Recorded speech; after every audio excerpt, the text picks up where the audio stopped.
Israel used to have this really quick turnover of prime ministers. Netanyahu seems to be a big outlier. He has served on and off for 17 years. That sounds not only an outlier for Israel, but really an outlier for any elected government.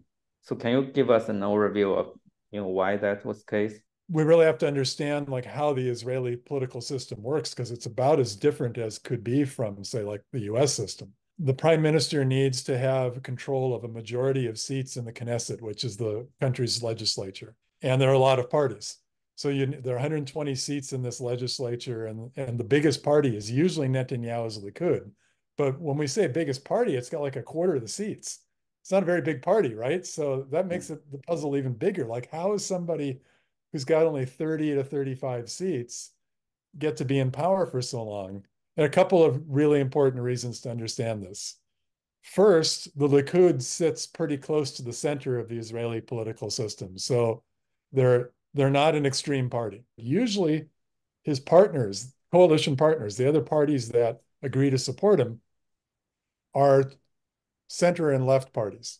This government, the one that came into power after the 2022 election, is unusual in that his party is like the most left-wing party. I mean, it's not a left-wing party at all, but it's the farthest left, and his partners are farther right. Netanyahu's been headed lots of governments over the years.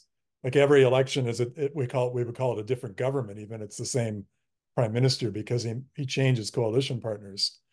But this one is the most right-wing government he's formed. Why is that? It's not so much that the voters have moved to the right.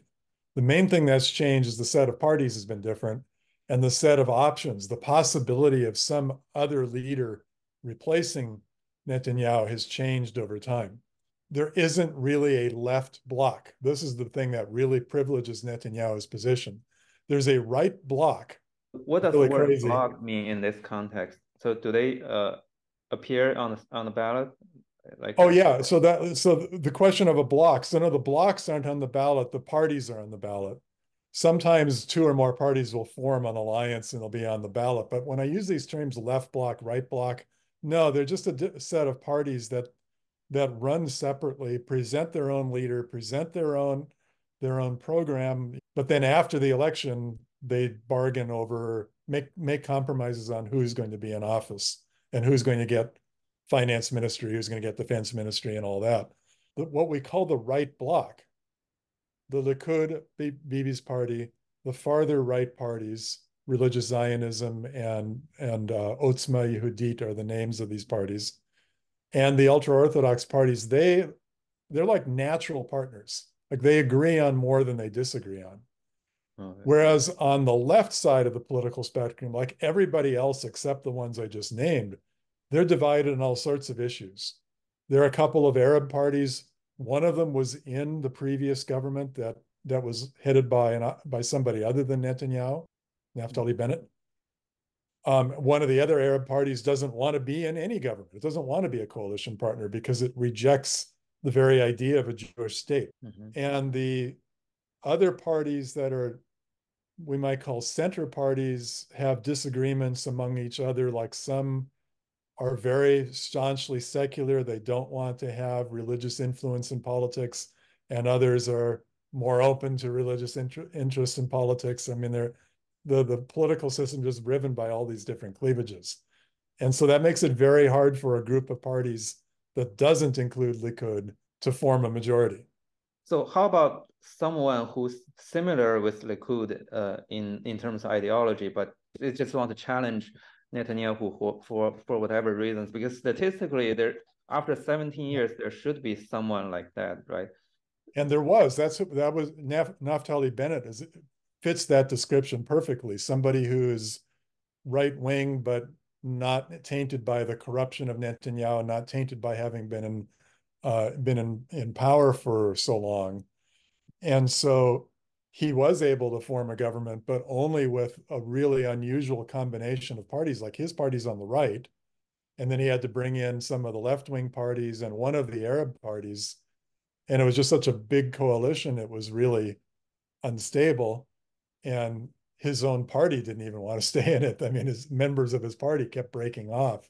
And so that only lasted a year, a little over a year.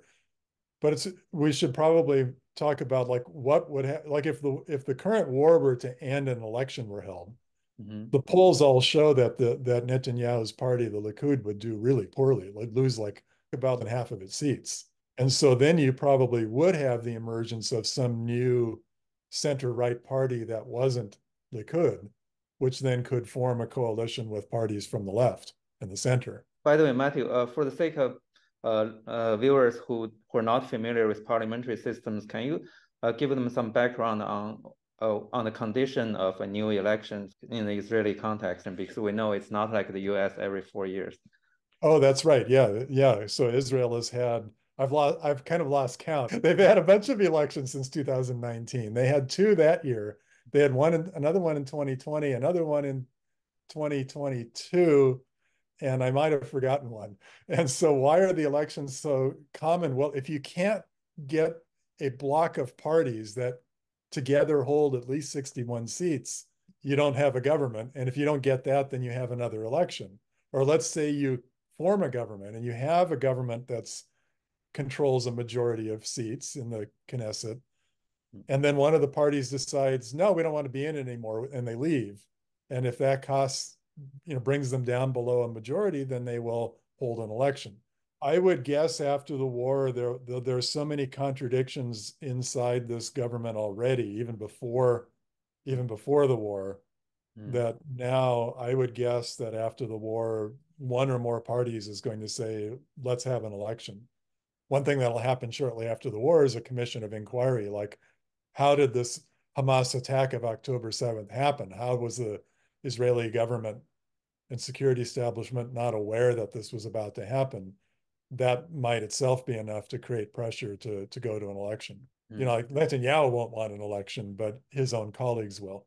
A lot of Bibi's image in Israeli society for this long period that he's been in power, I mean, before October 7th, was Mr. Security. That he was the one who could keep Israel safe and generally out of wars. There have been several flare-ups. We can call them wars, we can call them operations, whatever term we want to use, with Hamas in Gaza, but they've all been short. They've had minimal ground invasion, relatively low casualties on the Israeli side. So he was able to maintain this image as the one who would keep Israel prosperous, secure, and at relative peace by the standards of the Middle East. All of a sudden, on October 7th, of course, his whole image is shattered. Do you think the relative peace in the period before October 7th was a result of Netanyahu's policy, or was it just some historical accident? It's a little of both, right? I mean, effective leaders, and I mean, I think whatever one's personal opinion of Netanyahu might be, and I mean, mine isn't very high and wasn't even before, but I have to respect the fact that he's been very effective. And an effective leader, it's part of it's his own skill and part of it's circumstance, right? A lot of it was circumstance. But his policies with respect to Hamas were like confronted when it went a little too far, right? I mean, because Hamas has been firing rockets at Israeli towns along the border with Gaza regularly ever since like 2005. And most of the time, the Israeli response is just like they'll blow up a little observation post or a weapon stash, but they try not to kill anybody.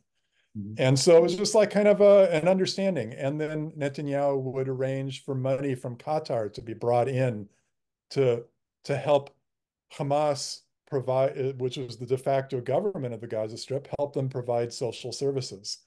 So people say that Bibi was propping up Hamas. Depends on what you mean by propping up. I mean, he never wanted them to be in power. I'm pretty sure of that. But he was willing to make an accommodation with them because he and his security advisors thought that Hamas was interested in relative quiet and wouldn't be interested in a war, and that the situation could just continue for some indefinite period. And maybe it wasn't a bad calculation. It looks terrible in hindsight, but on the basis of the information people actually had, maybe it wasn't so bad.